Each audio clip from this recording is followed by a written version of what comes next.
Should I push the button? Push the button. Make sure it's pushed.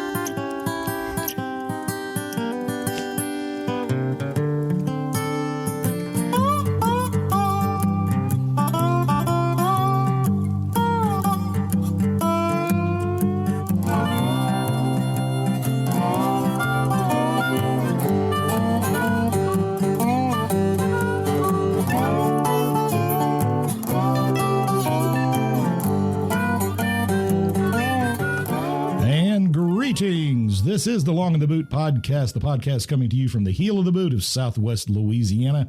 I am your host, G Long, and sitting away across the way there, as always, is Deb. Hello. Hello, Deb. How are you? It's all right. It's all right. It's you know all what? Right, right now. Sometimes that's enough. That's going to have to be enough. If you'd like to reach the Long in the Boot podcast crew, or studios, or whatever, it's 337-502-9011. The email, as always, longintheboot@gmail.com. I am always so impressed when you actually remember. When I remember numbers. Yeah, that you get it. It just flows out like you do it all the time. And it's the pre-Thanksgiving show, and we have a guest, Deb. What? We have a guest. We do have a guest, a former student and now a whole grown-up out in the world doing things. Unfortunately, but yes. All right, Dylan. We have a Dylan Conley. Yes, a former student for both of us. Yeah, You absolutely. had both of us. Oh, I'm sorry. Well, you're just. Anyway, say hi, Dylan. Hey. There we go. And now tell us the year. What year did you graduate? So I graduated in 2014. Oh, okay. Yeah, that helps. So wow, it's already been 8 years. I know. Wow, 10-year coming. Or I guess 9 coming up. Mm-hmm. And then so I was in your 8th grade English class. Yes, that's all I did then. Mm-hmm. And then I was in your history class, my 12th grade year. Oh, senior year. Yes. Senior year. World history, probably, or world history. You had Habs for American history, probably. Mm-hmm. Yep. Still the same. There we go. Yeah. The more things now change, Habs and I are at DeQuincy doing the exact same thing. Doing the same thing. Well, I'm also doing special ed too. Yes. Don't forget about your people. My little sister, she actually helps out. I think it's Bright Start in Lake Charles. She works. Okay. Emily's there. Mm-hmm. Yes. I say she helps out with the autistic children, and she loves her job. Loves it. Yeah. I'll say she's tried a few different things. Try to help her like go in the restaurants and. This one suits her. And thinking about Emily's personality, I think that's absolutely. He wasn't so sure that resource and special ed was going to be for him. And then all of a sudden he kept talking about his students. And I said, do you see what's happening? It's a whole. Yeah, you actually like these kids. You really. Well, I always liked it. I mean, I always liked them. It just. You didn't have them on in such close. Well, you realize that sometimes they need somebody on their side. Exactly. And I've always been on the side of my students generally when dealing with other teachers and stuff. Bureaucracy. You know. Yeah. All right. Well, I'm glad to hear about Emily doing that. That does make me happy. I think she'll enjoy that a lot. And so Dylan is also an actor in Lake Charles with acts, right? I say do with I'm a board or both, member. probably, right? I'll say I do a little bit of everything with McNeese Theater, Lake Charles Little Theater. We have CYT over there, so Children's Youth Theater. Oh yeah. And then we did have a little small group pop up. Now we're kind of all trying to get together to now. To merge, exactly. Nice. So especially after the hurricanes, when pretty much everything got destroyed. Everything got scattered to the winds. Mm-hmm. Things got now messed things up. are coming back together. And Lake Charles is just booming. Yes. It really, really is. Compared to a lot of places. Well, We're we've very got fortunate. interesting people coming in. We've got new things being done. And just, Well, there's always been a small, little, vibrant theater community in Lake Charles, though. I mean, it seems like since I've been here, you know. And I will say, because the little bit that I've been doing, the past few years, especially with each individual group and everything, it's kind of funny that they have, I don't want to say old standards or so, but before I've heard like a good friend of mine, his mother used to do shows at Axe Theater, and this was probably 40, 50 years ago, and they say like if you do a show here, you can't necessarily go do a show over here. They didn't cross lines, but that's not this generation. No, exactly. That's not this generation. And then especially as a community, you can't.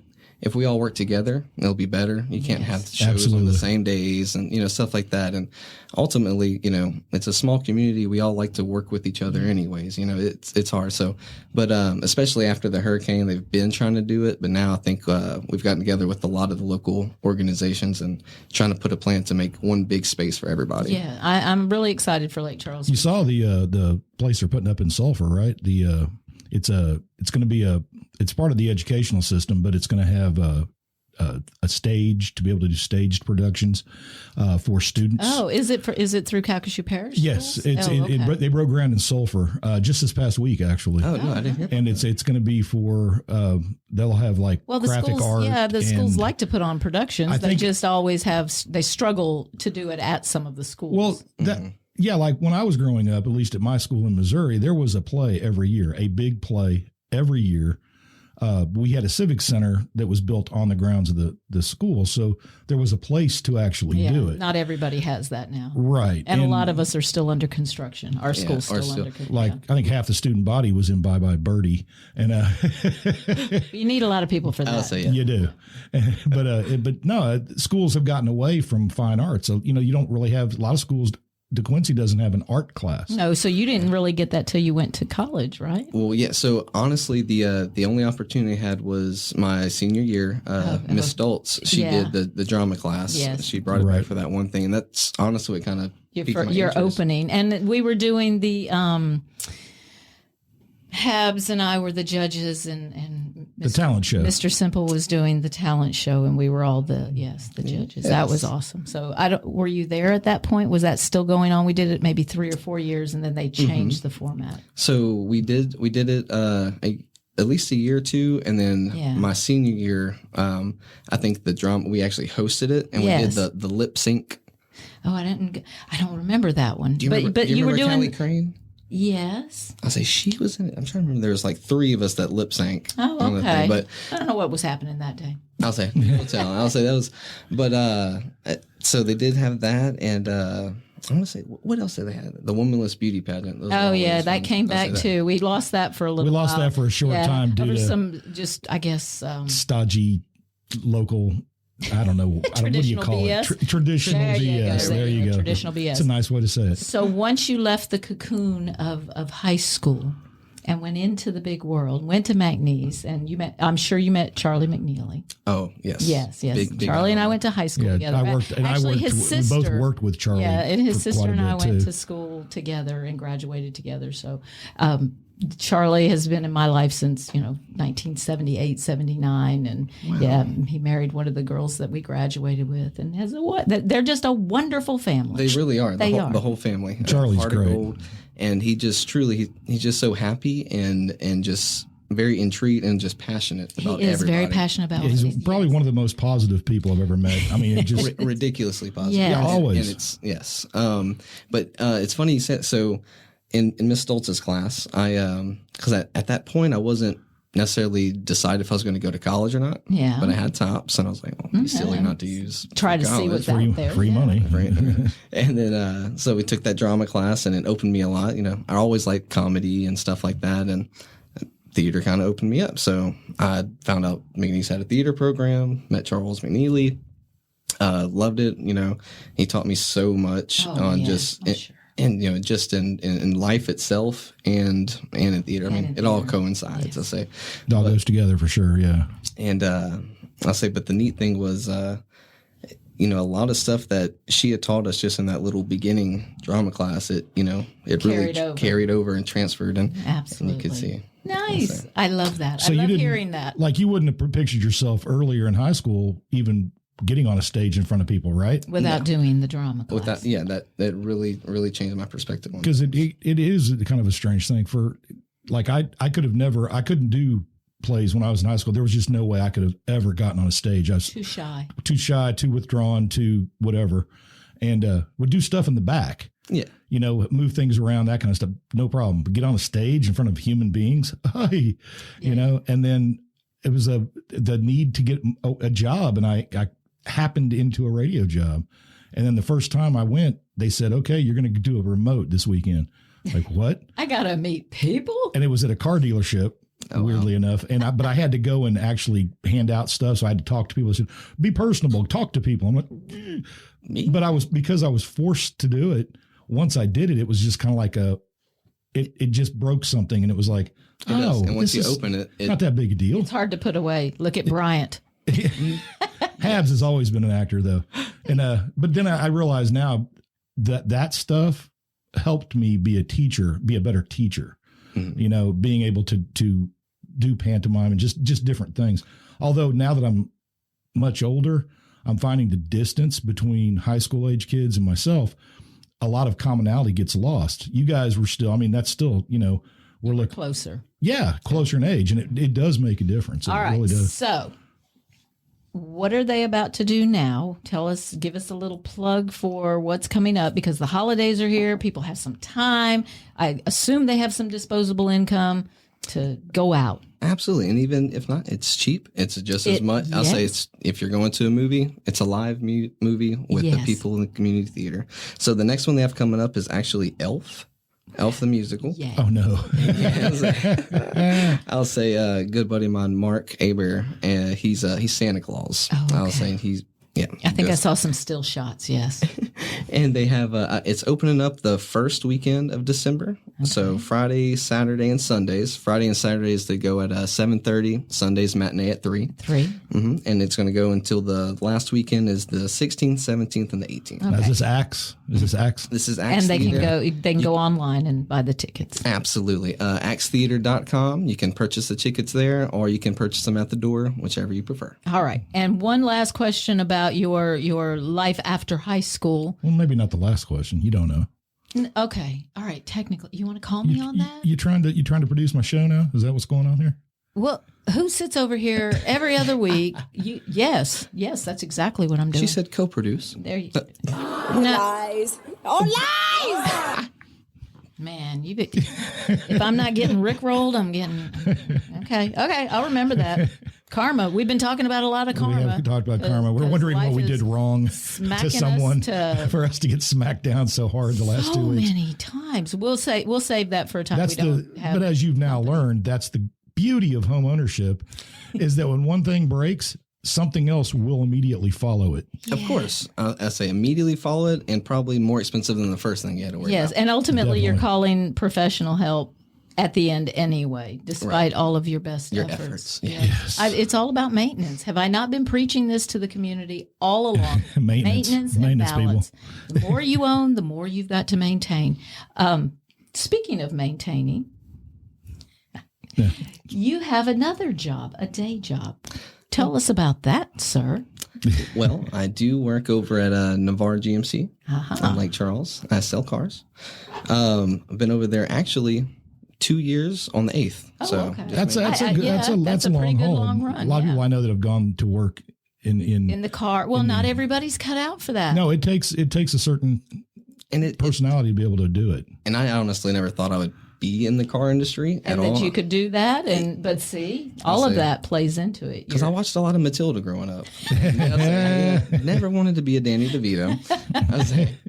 But I had You're taller. I was like, I'm taller. Not as hairy. I was like, not very hirsute at all. No. But I had a good friend. He was the general manager at the time over at Chili's when I was working at Chili's, and because I forgot you were there. Yeah. Oh, I've worked probably 20 restaurants. Yeah, it is. My daughter and I talk about that. It's a tight little community too. Absolutely. A lot of crossover. The restaurant community, everybody knows everybody. Mm-hmm. I'll say, and then it's funny because a lot of servers jump over to car sales or to insurance. Yeah, trying to find their place. Mm-hmm. And sure. Eventually I'll find. Scarlett always went back to the service industry. She loves it. But she was raised in that with us. Right. I was saying, my grandmother, she owned the Old Town Tavern for a little bit when I was growing up. And same here. I was always, and even after the hurricanes, couldn't go back to the dealership. I was working at Mark Dodge previously. Oh, okay. And then hurricanes, COVID, all that good stuff. And,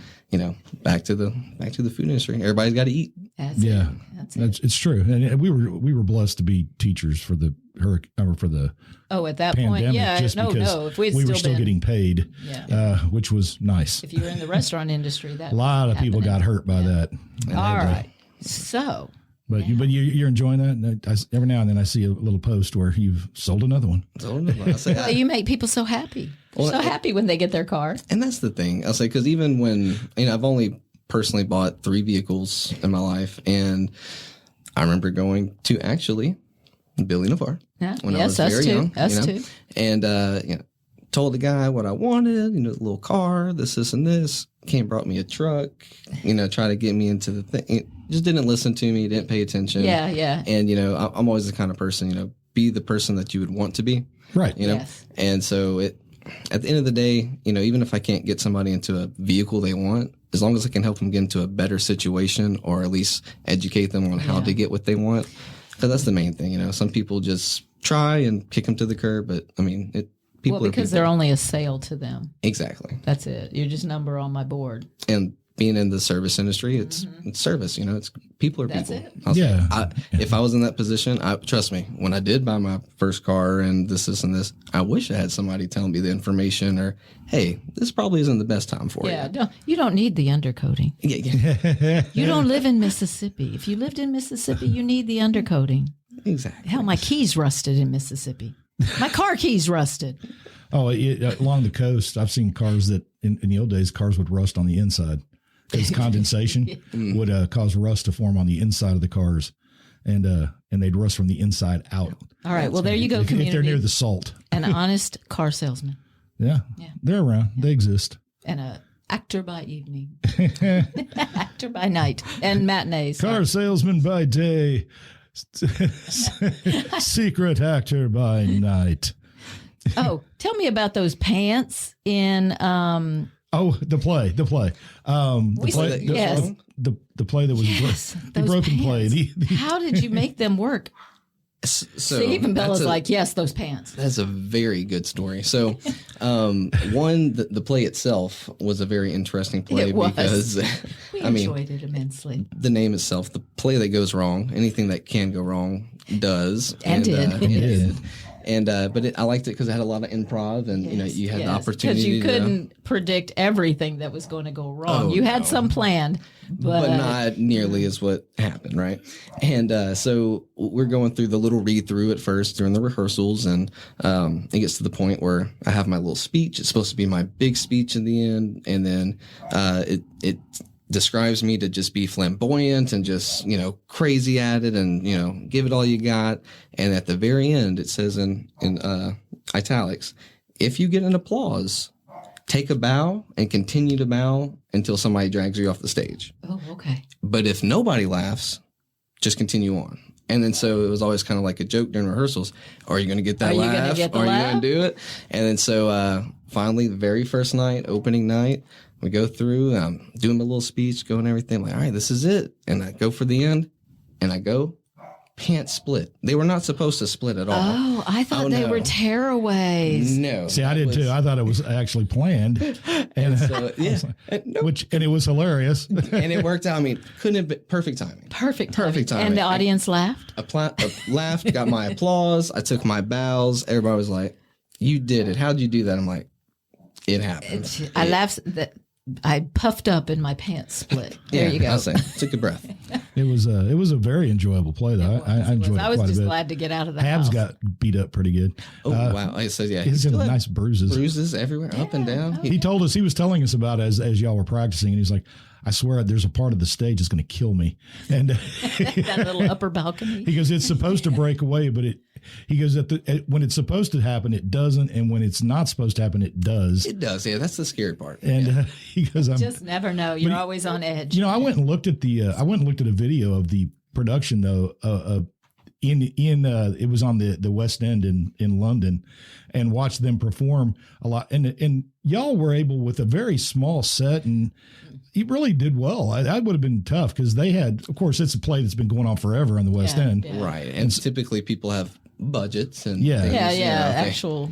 So that worked out really well. You got in a nice little crowd. The people have started coming back to the getting out time and theater and stuff. Absolutely. I'll say after the first show we did, which still wasn't at the theater because it wasn't there yet. We had to do it at the West Cal Arena over in Sulphur. Okay. And so that was the first one that kind of helped bring us back into everything. But once that show ended, we were able to finally get into the building and pay for the last bit of repairs and everything. Yeah, I saw they painted the front. It looks good. Yeah, I'll say Miss Lisa, she's wonderful. I'll say she's helped out a lot. That building is slick. The history of it was just amazing when we looked at that. Went and looked it up and researched it. And then I found out a guy I graduated with, Courtney Stein, when he got out of high school, apparently he went into the Axe Theater and became, somebody within that for a while. I don't know where he's living now. No idea. Yeah, my social media, I don't keep up enough. I try. I scroll all the time, and I try to and there are beautiful kids out there, and everybody's doing their thing. And yeah. After you have 700 friends, it's hard to keep up. And the chairs of the theater, we jokingly were like, would these come out of the pit or something? And sure enough, Pit, Paramount, one of them. Because I don't know, I think two of them were still open when I moved to Lake Charles. When you first got here. Of the old theaters. Lake Charles used to have theaters everywhere. Mm-hmm, like if you go back in time, at one time, there were like 6 or 7 theaters that either showed movies or showed plays. It just depended. And of course they were segregated because it was Lake Charles in the 50s and 60s. Right. And there was a short time where the building that Axe is in now was the Black Theater for a short time. So fun fact, upstairs, if you go all the way to the top, they still have them old camera rolls and everything. Oh, wow. It's so neat. I'll say, and they still have, I would love to see if the films or anything actually still works. Can you actually look at it, at least just hold it. Yeah. Well, that's cool. I wonder, actually, if that film is old enough, it's highly unstable. Oh, well. Okay. I don't know when the date, I don't know when the cutoff was, but in fact, in one of Quentin Tarantino's movies, they made a point of showing you how fast film will flare up once it lights. But that film, they've had fires in Hollywood where it was old reels from the early 1920s that just spontaneously combusted, just boom. I'm sure somebody at the theater must know that. I would think. Yeah, I would hope. He's the knowledge owl over there. Somebody must know that. Yeah, they're in the realm. But I just can't remember the chemical. There's a chemical involved, and they stopped using it. We don't need any explosions. Yeah. We have that around here too often. I'm no chemist. What do I know? We just got back in the theater. Yeah. We like to stay in it for painted building, all that stuff. We don't need that. It would be a story. That would be a story. And you called it. I was like, yeah, right. And make sure it wasn't on The Simpsons first, right? Put it in the book. The Simpsons do everything. I'm sure The Simpsons have done it. Or South Park for 34 years. Are you kidding? We're the South Park. 34 years people have been on Simpsons. Yeah. And that's how long we've been married? Pretty close. Something like that? Yeah, something like that. You don't even know, do you? I don't know either, though. So. We got married in 90 and it's 22. We did not get married in 90. Oh, no. We got married in 87, 88. No, I was thinking of Cody's birthday. 87. So he's here. He witnessed that. Yeah. All I heard was the first few years was so joyful and blissful that it just zoomed right by. I just sir. No, sir. This is not going. Love ya, honey. Are you being Ralph Cramden now? You need to tighten the little. See, you made my mic limp. I can do that with any girl. Don't brag. Don't brag, sir. Don't brag. All right. I can act disinterested in anybody. There. I think we got it. Well, I'm so excited that we have somebody in the studio with us as like a Thanksgiving treat for our community. Yes, right. Yes. Thanksgiving treats. Yes. Dylan, did you have anything you wanted to talk about? I'm sure you must have considered, what are we going to talk about? I didn't know. I figured we'd start off by asking questions. I have an interesting story about Shreveport. No, save that. Shreveport. Okay. Well, to answer your question quickly, I was very curious myself. Had no idea. Okay. I was kind of hoping it wasn't on politics too much. I get sick of politics. Yeah, me too. Okay, good. I used to like it, talking about politics, but it all has been ruined over the last 3 or 4 years. Yeah, Well, people are buying in too much, man. Okay, don't go there. No, I'm not talking about politics itself. I'm talking about just the way people are now. You can't have just a conversation. No, it's a die hard. No. Yeah, you got to take it all the way to the extreme. And I'm like, why? We're just talking, right?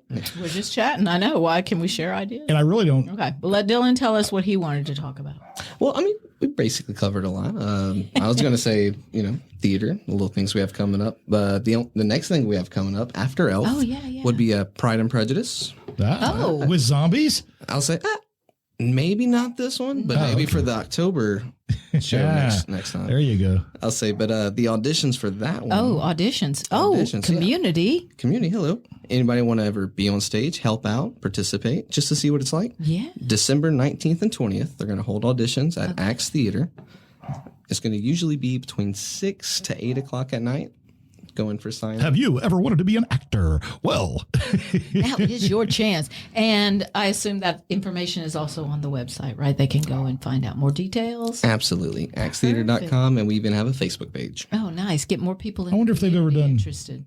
Rosencrantz and Guildenstern. Have they done that thing? I don't think we have it. That would be Our Town. What about Our Town? That's nice and easy. Very few people. Yeah, you don't need anything on this on the stage. I'm going to pitch that one. I was like, I really love that. I actually enjoy teaching that. I've done that for the last couple of years. That is a good and it's a sweet play that brings so many layers and so much at the end. The kids are always bored at first. There's no explosions. We don't have anybody cheating on anyone. There's no stabbing. But there's lots of death. Oh, okay. Yeah, almost Shakespearean like. But by the end, you realize what's come to you as this life lesson, and it's just, I think it's and it's a very play. bare stage. There's hardly anything that needs to go into easy to do. Okay, purposely. Enough for that. What about the cutlery that you have acquired from us tonight? The real reason for your visit, and we just kidnapped you and said, "Get in the studio now, boy." Supplied him with long knives. I'll say shiny objects. Did you have any plans for that, or are you just thinking in the future there's a possibility? Well, definitely more future thinking. Mm-hmm. But in the time being, I'm probably going to display them nicely over my little fireplace. Oh, there you go. Okay, that's mantelpiece. Nice. Yes, like we did. Yeah. Absolutely. As soon as I leave here, I'm definitely going to stop by the house and poke around with my dad a little bit. That's always fun. I got to break them in, make sure it has, and then I'm sure in the very many productions coming up, someone will need to have somebody needs to get stabbed. Well, you got to have blood. It's compulsory. That's right. Speaking of Rosencrantz and Guildenstern, have you ever watched that? Have you ever seen it? I have not. Dylan, it's Tom Stoppard. Shame on you. It's Hamlet told from the point of view of Rosencrantz and Guildenstern. Okay. Yes. It's so all of the stuff that happens off stage happens on stage. You must go immediately and rectify this situation. I need to correct it. I'll say I will. Gosh. And it's funny you say this. Do you have a jump drive with you? Not with me. I was saying I could send it with you. Don't admit that on why the air. What are you gonna do? Sue me? Come on. Yes. I'm not paying for any of it. Yes. Anyway, the movie, not involved. It's an older movie, but the movie, Gary Oldman, Tim Roth. Oh, okay. Richard Dreyfuss. Yeah. Great movie, but it's a wonderfully funny play. You will want to watch it dozens of times. You really will. You'll know. But it helps to know Hamlet. That's what I always wonder. How well would it work if Hamlet was never? If people didn't know about Hamlet, you know what I mean? Like you had an audience of people that never saw Hamlet or didn't know anything about it. They would be a bit confused, but it's still a good story on its own. Because it's just got layers. It's like a kid watching an adult cartoon. Well, you know how in Hamlet you don't get it all. You know how in Hamlet they have the players that arrive to perform the murder of Gonzago. Mm-hmm. Rosencrantz and Guildenstern are on their way to Elsinore. They don't know why. They just know they've been called. They can't figure out quite why they're on their way. And they don't know who's Rosencrantz or who's Guildenstern. Yeah, they mess up their names constantly. And they meet a group of players in the woods who are on their way somewhere. They never really say where they're headed. And that's where they get sucked into the play. And then it's them trying to figure out what the hell is going on. What's happening? Yeah, they don't have any clue. And so they have to gradually work it out. But because they're Rosencrantz and Guildenstern, we all sort of know in our minds how it's going to end for them. Right. It's Shakespeare. And it's the journey that they make within the play. And it's really, really well done. Okay, we've sold it. He's going to watch it. I think it's. And then you better text one of us and say, Because Thank you. the book is like, the play is like that thick in yeah, a book. it's It's a short play, but It might be expensive though. Like I looked into our town for my little DeQuincy people, and it was $800 to perform it. I think 3 times. 3 times, yeah. Yeah, I think 3. That's such a and crock. that's the biggest thing with it too. You know, not only how much it costs to be able to purchase the rights, or if it's even available. Like we've tried to do Chicago for the past 6 months, 8 months. And they don't even. It can't buy the rights right now. It's at one point Wow. they were, I think Broadway was maybe doing a tour or something. So if that's happened, you can't do it. And if it's a musical, I guess there's different rules than if it's not a musical, right? Correct. Because of music licensing and all that other crap. I hadn't even thought about all that. Oh, yes. That's crappy. I'll say, and then even to go a little further than that, you have to go verbatim by script. You go too far off or too whatever. Yeah. Get lots of trouble. Well, That's like me trying to get a license to play music on a podcast. You can't do it. Oh no. Because of we had to get our own musician in here. you have to, if you have a song, you have to buy not only the rights from the writer of the song, but also the holder of the publishing rights. And the weird thing is, because it's a podcast, people can play the song whenever they want, which is not allowed according to the rules unless you pay for streaming rights. And so there's a whole nother level. So there are layers. Getting music for a podcast is nearly impossible. It's ridiculous. And Okay, it's so certainly audience, we won't be expense-wise. getting music. Well, no, I'll just get Landon Blood to come in again. I'll say I have Mr. William Christian also on the saxophone. If y'all want a little different jazzy kind of feel to it. Yeah, we've could talked definitely to bring in a bluegrass friend, and that's a nice option too. Because it turned out this room sounded pretty good. Actually, we did. We had really good sound in here. It was very I noticed strange. all your little sound pads. Yeah. I did what I could. As much as possible. Yes. It looks better than it did when it was a bedroom for our daughter. That old water bed. Good Lord. Oh God, my dad had one of Y'all those. had, yeah. We the first 10, 12 The only years. real problem in here is that TV right there is too small. It needs to be much bigger for when someone is playing games, if that ever happens. If it happens, yeah. Good Lord. Okay.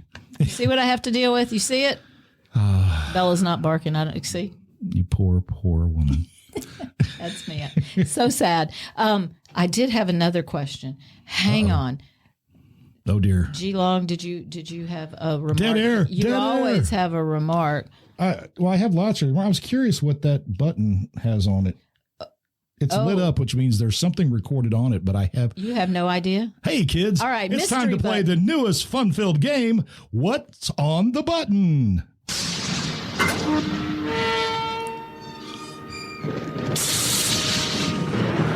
I think I have it. It's the Halloween opening. There it is. All right, stop. That was like 2 minutes long. I'm not going to do that. You need to get rid of that, yes. All right. Tater tot or French fry? Ooh. Man.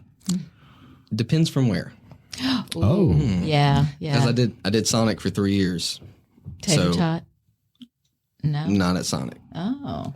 Only because that's all I eat at Sonic. You know, I worked at Sonic myself when I was a young lad. He was an onion ring fan. But the way they made them. Yeah. I don't know if they still make them homemade on the sheet pans with the cracker meal and the vanilla milk stuff. Yep. Best onion rings on the planet. And then once I became manager over there, I was able to go jalapenos, pickles. I was making everything. Yeah. Oh, so All good. right. Yeah. So it depends. I loved working at Sonic. Typical American answer. Well, I take that back. I loved eating at Sonic, and working there just expedited that. Nice. Well, when we were at Pat O's, we had Sonic right next door. So you never want to eat the restaurant you work in's food for too long. So we would rush over to Sonic. Man, that pineapple milkshake. Oh, my God. All right. Yes. Next question. Raincoat or umbrella? Ooh. I'm going to say umbrella. Okay. Only for the sheer fact of style, but also, raincoat, take it off. Defensive. Well, it's a lot of water afterward. Umbrella, I can kind of shake it. Yeah, off you're right. Quick, I agree. Just a little bit easier. I don't like wearing a raincoat for that very I'm a reason. raincoat. I don't like umbrellas unless I need it for a defensive weapon. That's fair. You never know where you're going. And you pull your blade out. Yes. Exactly. Because you always have to be prepared. Life is scary. You never know what's coming. You don't. Now, I do keep a poncho in my truck just in case. Just in case. We have our Bella librarian. says you don't. Our librarian at DeQuincy is now the Calcasieu Parish Librarian of the Year. High school librarian of the and year, yes. Lauren Manuel. It's like, how could you forget Manuel? I don't know. We had a Manuel. Is it brain weird fart. that Manuels are librarians? I was about to ask. No, Okay. no, different lady. But she does she's Although been we doing did a try to question. get every South Bow. But it was the question that got me thinking. She had one the other day that was really a good one to ponder, which was, would you rather always tell the truth? Oh yeah. Or what? Or believe all. No. Now I'm losing Now track you of the can't question. do it. Would you rather Believe everything believe you everything? hear, Yes, or always. or never ever tell a lie? Yes. I would have to say never ever tell a lie. Yeah. Well, I don't want to believe everything I hear. I'm very skeptical. Yeah. I'll say because I listen to a lot of things from a lot of people all the time. Yeah, you hear. And You have contact with a lot of people. And 90% of it's either just exaggerated or whatever. So if I BS. have to believe everything they say, That would be sad. But you know be what's scary. with lying? You know what the worst kind of lies? And you worked in restaurants, so you already know this because you meet these people who lie when there's nothing to be gained by the lie whatsoever. They just They're lie. elaborate people. No, but these are lies that are so out of the realm of possibility. I will say I even was in a bad habit of doing that for a little while when I was younger out of high school. Yeah, but that's different when you're a kid. Yeah, I guess it was more people pleasing as well too. Yeah, though. yeah. Trying So- to assimilate with them, maybe. Yeah, trying to find a common. So Commonality. when I'll never forget, I went to PetSmart with a friend, and I forgot. I think she was trying to buy dog or cat food, and then I was just there with her. And then this older lady comes up, and she's like, she had a little dog, and I said, "Oh, I love your dog." She's like, "Yeah." I said, "Yeah, I have one just like it." For no reason. Yeah, just to make conversation. But that smile and the enthusiasm I got from it probably made that lady's day. You're probably right. Well, see, there's the root of improv. And So you were just testing things. You Just weren't testing the really waters. lying. You were experimenting. yeah, There you go. been a little You, jazzed. you were giving a little of yourself to make somebody happy. There's nothing wrong with that. Oh no, I do that all the time. But I'm talking about a lie. You know, where somebody is like, "Oh, well, I've been to India," and you're like, "You've never left Lake Charles. You know, you've never left Lake Charles," and But you don't they'll call stick them on to it. We I never let call you anybody go, I on it. let you go with your BS all the time. I don't lie that you know of. You know of. All right, here's a serious one. Does a person's name influence the person they become? Does your name influence who you become? And first or last? Well, I think it probably depends on if your name is Adolf. I didn't ask you. Just saying. That's not allowed anymore. I will say yes, subconsciously, maybe for some reason, to a certain extent. But of course, with that, I mean, there's so much that comes into play. But for example, last night I met a gentleman. His last name was Champion. Oh, nice. Yeah, well, great last name, right? Yeah. Absolutely. And he had the enthusiasm and the Confidence of a champion, and he was not some little bitty mouse type kind of guy. But his Yeah. But his personality, personality and matched everything. his So, name. I could see something like that. Okay. Yeah, I believe that too. I do. And not just last name But of a first community. There's an effect there. You know, a rose is a rose by any other name. Of course, I would say so. But you grow up in a small area and your last name might, And that's affect how people treat you, which might then affect how you react and behave. that is the thing that I still even today try to hammer on young people. Is like, you guys have no idea how big the world is. You really don't. Yeah. You can't even imagine what's coming. No one can. No. And old people like us telling kids, and it's no different than when we were you have kids. to We had the same experience thing. it. Right, and everybody thinks they know until, like you said, Yeah. And then they experience it. And then when they you go, have to pay, when you have to pay your own bills and all that stuff, it's like, whoa. No, I don't think any kid has any clue how much it actually costs to live. oh no, not ideally, no. And on that same token, though, a lot of kids, people my age and just around here, that have at least family and stuff that's all around. But I dated this girl, foreign exchange student, and she literally traveled halfway across the world by herself. Right. And came and had to support herself, take care of herself, do all kinds of stuff. I'm like, most people will be here complain when they got to go take the trash out when their mom tells them to. They call their mom from the grocery store because they don't know what to buy or where to go, where it's at. And it's crazy. Yes, it is sad. Well, every foreign exchange student we've had. Oh yeah. First of all, they speak three or more languages. Amazing people. It was we had Huli. Yeah. Huli Hakonen from Maria Finland. And she spoke Finnish and a little bit of Norwegian and German and Russian. And, you know, she'll do just fine in life, you know. Yeah. I say they usually just got to get out of the kid aspect. But conversely, the cocoon. Conversely, though, we had a student. Do you remember? That was probably too far back for you, but there was a student named Zebeda who was from Germany, but she was Turkish, but they had moved to Germany. And after she left, we stayed in contact by email, just talking, you know. And then one time she sent the final email, said, "I'm getting married, and my husband says I can't email men anymore." Mm-hmm. And that was it. And that was done. Yeah, ghosted. Well, at least you got that. Yeah. Yeah, as opposed to never again and you don't know anything. Yeah, and she said, that's it. I'm married to him, and so that's that. But there was no question. She wasn't going to question it, just which I found both sad and surprising, yet from her personality. Well, not more from her personality, just that it's a weird thing in our culture, the idea of a man saying, "You can't talk to any other men ever." Forever. I don't know. I think there are lots of American women that fall into that. Yes, actually. I mean, you're in the realm of people still dating and getting married and finding a partner. But especially, like, I find more smaller towns and more stuff like that. It's where it's more prevalent, you know. Yeah, and women accept it. But and on that note, though, in more extreme cases, you know, like an ex-girlfriend, you know, in their society, you know, even like say last names, they had classes, you know, you couldn't, you know, get married or have a relationship. You're not crossing class. Even today. Even this and then still arranged marriages. Oh yeah. I'm just like, how do you? I know arranged marriages. Isn't that? It blows my mind. Like, what if it still happens? And it's still going on. How pre-Renaissance of you? I know. Social media. We've got everybody. Well, I don't know. Well, okay. Social media is the devil. If they want to live a traditional life, and who are we to? Don't take a beating, though.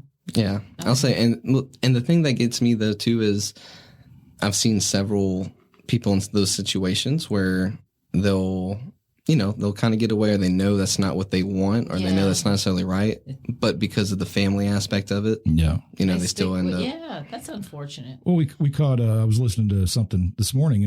And then the guy nailed Jordan Peterson. He nailed a thing about social media now, and he said the problem is what social media has done. It's not that it amplifies people's opinions or anything like that. It's that it's allowed the roughly 5% of people who are actual psychopaths to have voices and can broadcast their poison constantly to the masses.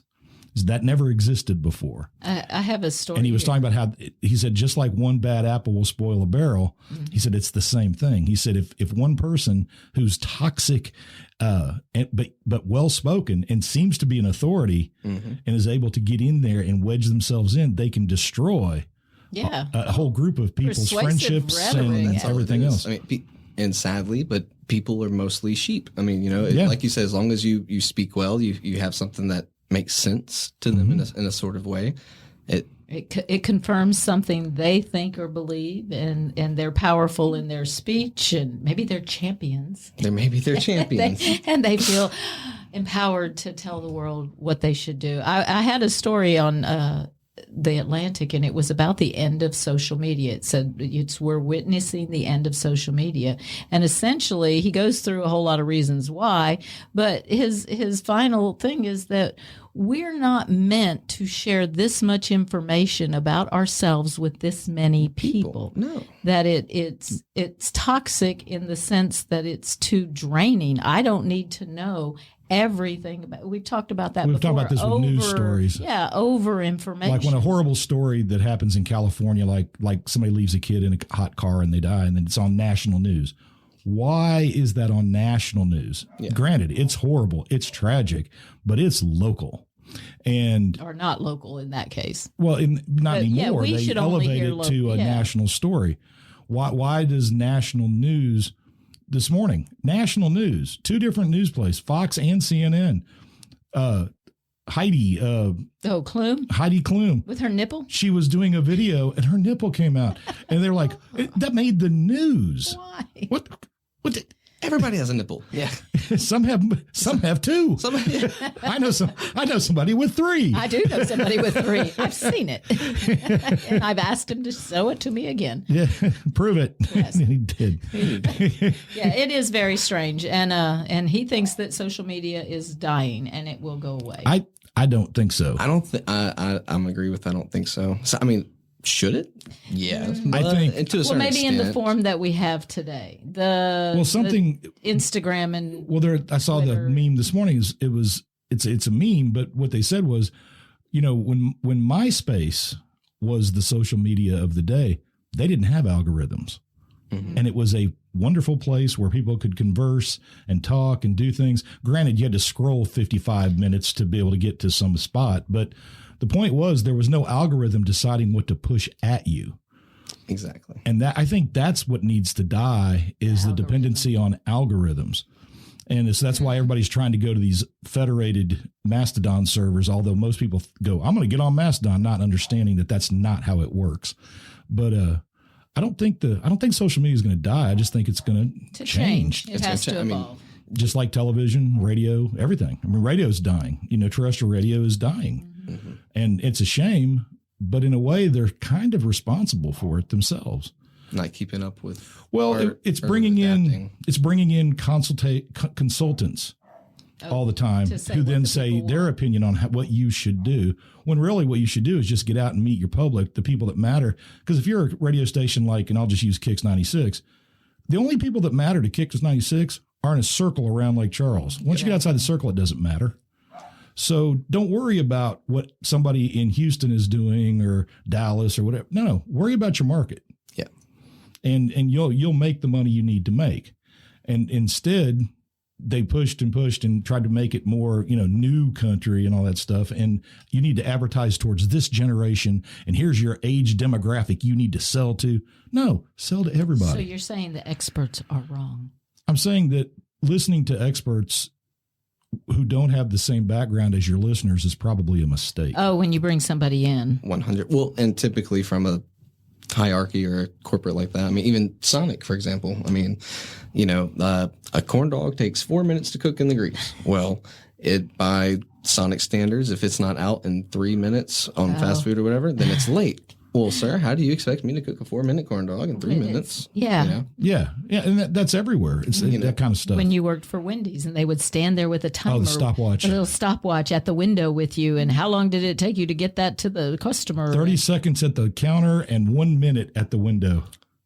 What a joke. That's pressure. She counted the change to me. What was I supposed to do? That interaction took you 1 minute and 52 seconds. How? But see, they don't do that anymore. You know why? Food costs. Because Wendy's always had to have at least 4 burgers cooked at any given time to be able to match that 30 seconds.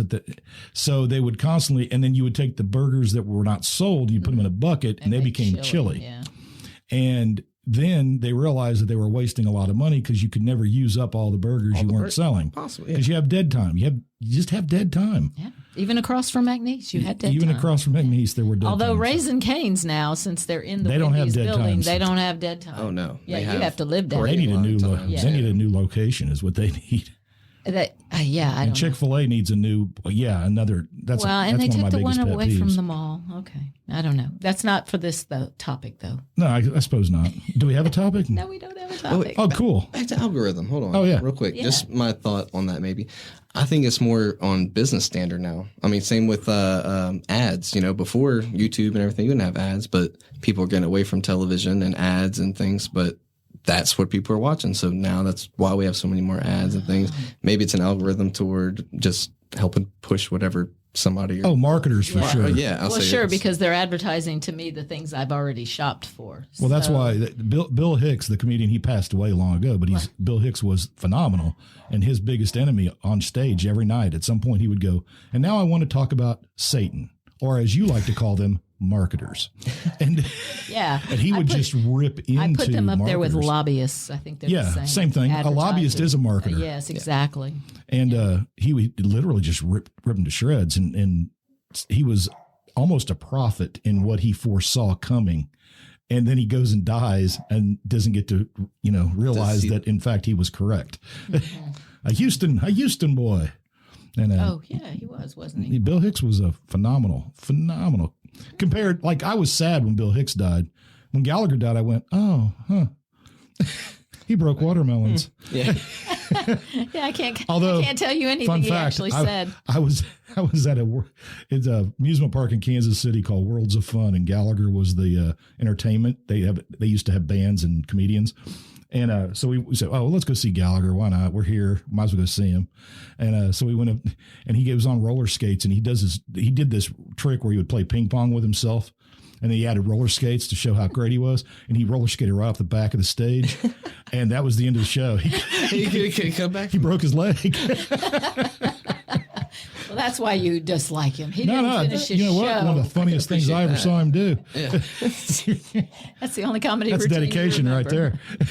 Method actor. Actually, you could have lost somebody on that stage at the play where everything goes wrong. Speaking of the word method, did you know that Shreveport has twice the national average of meth in its wastewater? Method. See, meth. We're good at segues today. You just messing around. Yeah, twice the national average in the wastewater in Shreveport from meth. So now we'll see a lot of people digging in wastewater. Did they flush was there a big bust and they flushed? Well, what I want to know is that really Shreveport getting stuff done? Because if you're going to have that many people on meth, you'd think they'd be busy. Or a lot of unfinished projects. Yeah, you might start a lot, but you never finish it. A lot of people moving their furniture around. Your neighbors downstairs going, what the hell are they doing now? Yeah. I don't know what neighbors are. I don't have those. Yeah, we don't have those. Well, we do. He's got across the road. He's got the race car that he likes to rev up every now and then. Still not in the city. At least not 4 in the morning. Are you in an apartment situation, Dylan? Are you in an apartment or a home? Actually, I'm in the middle of a rent to own. I'm actually closing within hopefully the next 2 weeks. That December is so 12th. exciting. What area of Lake Charles are you in? Right, not too far from the dealership on Louisiana Avenue. Oh, okay. Okay. Yeah, that's a nice little area now. Yeah. It always was. Yeah, it never got bad. Real trees and I got a beautiful live oak in the front. One dead pine tree in the front. That needs to go before you. Go. Yeah, but you now before next hurricane. Now with season. 2 hurricanes and a freeze, all of the bad stuff in the trees mostly fell. has. Oh yeah. So you got that going for you. I'm lucky.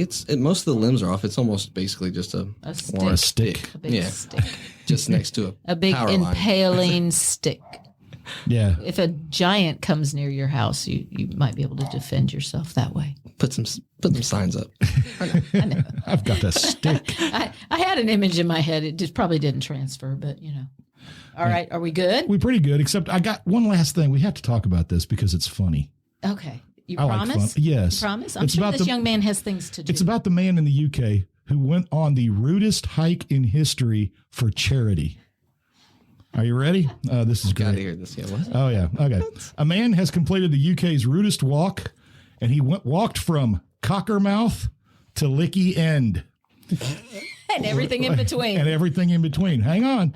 Some of the places he went included Great Cockup, Andrew's Knob, Nanny's Breast, Knob's End. And they got a whole list of places that he actually went to. Believe it or not, there was a place called Butts Fold. That's right. There was Willie's Wife's Moor. Oh, no. Oh. Huh. So now my question is, did Willie's wife own a moor? Or is part of her... Yeah. He went to he went to Cockrig Lane. Willie's Lane. There's Willie again. Yep. Yeah, Willie's got a lot going on here. Oh, there's a bunch of these. My favorite is some of the bars that he also stopped in because he logged everything in for charity. Every place he went, people donated money. He went to Gamecock Inn. Of course. There's more than one Gamecock. I'm sure, but I just think it's funny. Of course you did. Nut Street. We have Nut Street. We have Titterton Avenue. Titterton. Titterton. On the verge of tittering. The Cock in Treacle. Treacle. The cock and treacle. Treacle. Like as a dish? Treacle. You know, the stuff that's like the brown thick stuff. Help me. Syrup. No. Molasses. Molasses. Thank you. I couldn't think of it. And then, of course, he also stopped in Tittensore, Tittensore Hill, and Tittensore Chase. Oh. Yes, right. He went to 10 Butts Crescent. 10 Butts Crescent. The Crusty Crescent. And he went to Bumble Hole, Twatling Road, and finally, Glory Hole Bilston. Oh, they saved Glory Hole for the end. Yay. But I had to get those out. I've saved that story for like 2 weeks. And I was like, And we didn't get to do it last weekend because things were cocked up here. We were living our own. I just think those streets are great. And anything with Bud, of course, is going to be barrels. You know what, though? The difference is in America, they would have made them change. Everyone. Absolutely. Fishkill, New York. They were getting hassled for their name. Like they wanted them, PETA wanted them to change their name. Remember Reeves? Reeves changed their prefix on their phone numbers from 666. Yep. I can't believe they had it as long as they did. Especially, yeah. And you went to a school that used to be the Demons. Yep. They had to change that quick. So at least Pickering Still had the guts to hang on on. the floor, though. On the floor, yep. Yeah. Is there? In the junior. Oh, now that it's been. Oh, I don't know. I bet you they got rid of it. They covered it, you think? I bet you they did. don't know. Southbow. Somebody at Southbow. Confirm. Tell us. Yay? Confirm. Nay? Yay? Nay? Still there? I know they're doing a lot of construction. That would have been the time to just surreptitiously just delete the demon. I loved our time at Southbow, but I'm glad we moved when we did. It made a difference, Oh, it did. especially for our retirement. You said that before. I think it was a good time. Yeah. At least I got to get you guys. Yeah, we had a good time. We did. And now all of like a little younger than or a little older than Dylan's people, I guess, are having their own kids coming up in middle school. I've got a lot of kids that are having 8th, 9th, and 10th graders. If we didn't retire, Yeah, we'd get kids of kids. And that's just wrong. Well, actually, I've already taught a kid Of a kid. Have you? Yeah, it was Oh wait, don't say names. No, it was a young man in my special ed class, and his mom was in one of the first classes I taught. Oh, you know what? Yeah, okay. Yeah. And Damn, you're old. Yeah.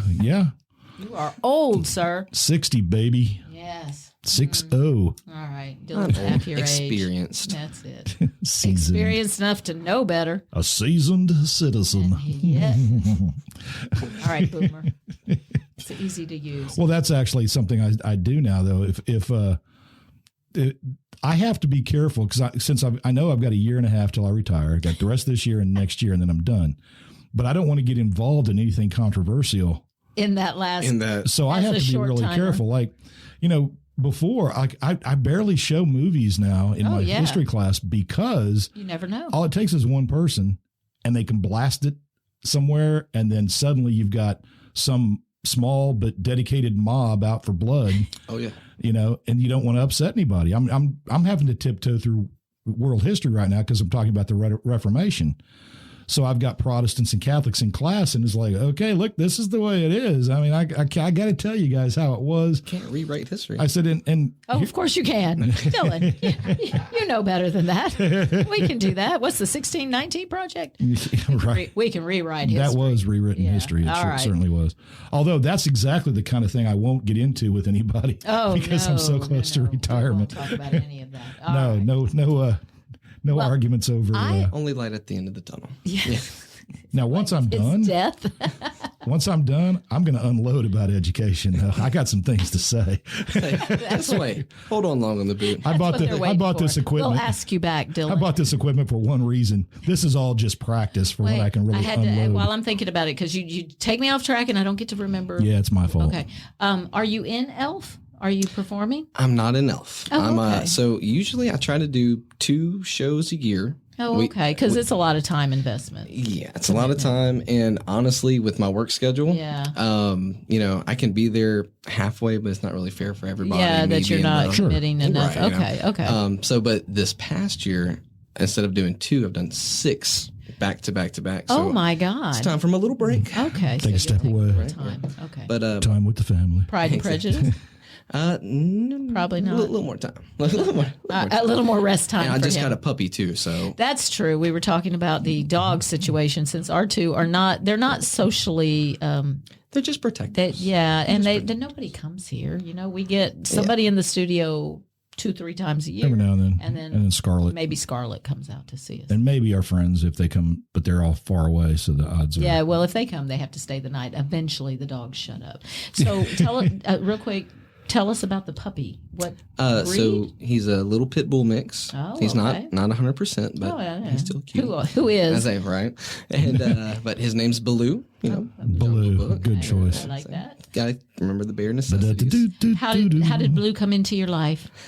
So I have a couple of good friends that actually work at the auction in Lake Charles. Oh. And they have 5 or 6 pit bulls, and she's the kind of person that, you know, she wants to prove they all need to go to a home. a good home, you know. Absolutely. And so you know, they tried to give me one from the last litter they had a few months ago, and I was just getting into the house. You weren't ready for that yet. yet. Now, because this takes some commitment too. Well, somebody I worked with at the radio station years ago is part of the Lake Charles Pit Bull Rescue group. Yeah, Working so hard to. we encourage that. We have was it Austin or Josh that got a pit bull when we talked about? You know, Krista West. I don't know. Did Krista graduate with y'all?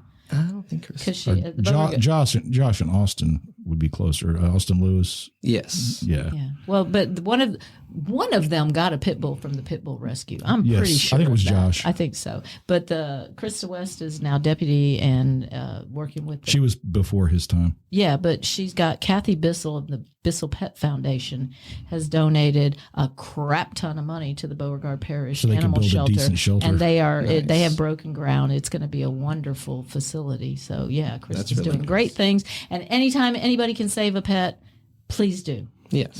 And Blue. Absolutely. I like They the all name. need And how many days have you had that puppy now? So he is about to be. He's 4.5 months. Oh, They kept him Lord. for the first 2. So So you've had about 2.5. Oh, I'm the king Are you of learning the his swingers. potty Oh, the language? jungle VIP. so I was actually very, very because you know, like I said, my work schedule. I Yeah, was really that's a hard thing hesitant to on do. getting a puppy. Yeah, you got to be know. there for their formative years. Of course, and but months. I've been thankful that my mother and my little sister both Oh, work in okay. Lake Charles, so on They're their right lunch there. breaks, they'll go take him out, do a little nice. thing. So, Okay, that's good. but he came to me potty trained and kennel trained already. Oh, Dylan. Oh, spoiled. Yeah.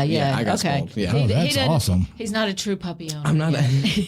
Well, and so for the first, month and a half, just ridiculously good. No puppy energy. Like we'll play 10, 15 minutes. He'll go He's take a nap. tired, He's go to done. sleep. And then I was like, he's not biting furniture. He's not doing the normal things I was worried about. What do you I said, eat? Just wait. And Just wait. What do you eat? I was like, yeah, Did exactly. he eat a couch? So not yeah. So he's not really a big chewer. He likes his little toys. That's good. Far, yeah. The digging outside. Oh, yeah. And digging. they always said that about the dachshunds, and neither of our dachshunds have been bad about digging. Well, but Dakota had dachshunds, and they tried to go down a hole that was in our yard that God knows we ever got them back. Oh, yeah. That's true. I forgot about that. Well, Yeah. not our dogs, because our dogs are good and well behaved. Well, I just don't. Otto wouldn't get his feet dirty like that. No, he wouldn't. But he will roll in old poop.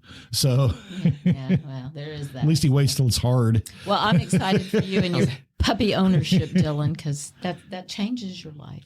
It does. I'll Yeah. say Puppy ownership changes a man. It does. And it got my mom off my back a little bit. She needed Yeah, she has she a needed a grand dog. grandpup. Yeah, that's right. That's right. Good. Are you getting a little flack every now and then? Just a little hint dropped your way. I know. We Every leave, now and every we leave weekend. Scarlett alone now, so Yeah. I don't so- hassle her about it. She's- Live your life, girl. Live your life. I said, Emily's right there. Yeah. Well, it's weird when I see Scarlett's people brother that had there, so we got that. it's weird when I see people that I worked with at South, and they're like, "So Scarlett, has she had the children yet?" And it's like, "No, I don't think Scarlett's going to do that."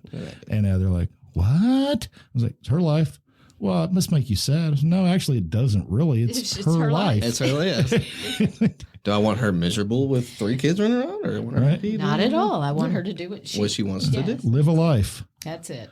Live a life, people. I'm so excited to have had you stop by, and be willing to do this. Thank y'all for inviting me. I've always been interested, and I love y'all's podcast, and I was very surprised. I was flattered, to say the least. Well, thank you very much, and we were really happy to have you in. It was great. It was good to see you again anyway. And actually just have a conversation. Yes. Because we didn't get to have a conversation the night of the play. No, it was way past our bedtime by the time it was over. We had to hurry and get home. And Habs, we went to McFarland's, and Habs is all, what a dirty Irishman. It was Scotty. I don't know. It's apple cider with Jameson dropped into the apple cider. And, it was more than we needed. I think it's an angry Irishman. I think I've heard of that. And he goes, go there and have, before you come, if you're having dinner, go there and get an angry Irishman. I'm like, yeah, all right. So I went and had an angry Irishman. And I'm like, well, I guess I could have one more cider. And by the time we got to the theater, and then that music that was playing before the play was like mesmerizing and driving me mad because it was on a loop, and it kept, when it would hit that spot and start over, I'd be like, it's boring in my head. Now I'm the angry Irishman. It's trying to take my soul. So it worked. It did work. Whatever the plan was, it definitely worked. It was much better than Cats. I'm going to see it again. Well, maybe we need to get out and see Elf and see. That's it.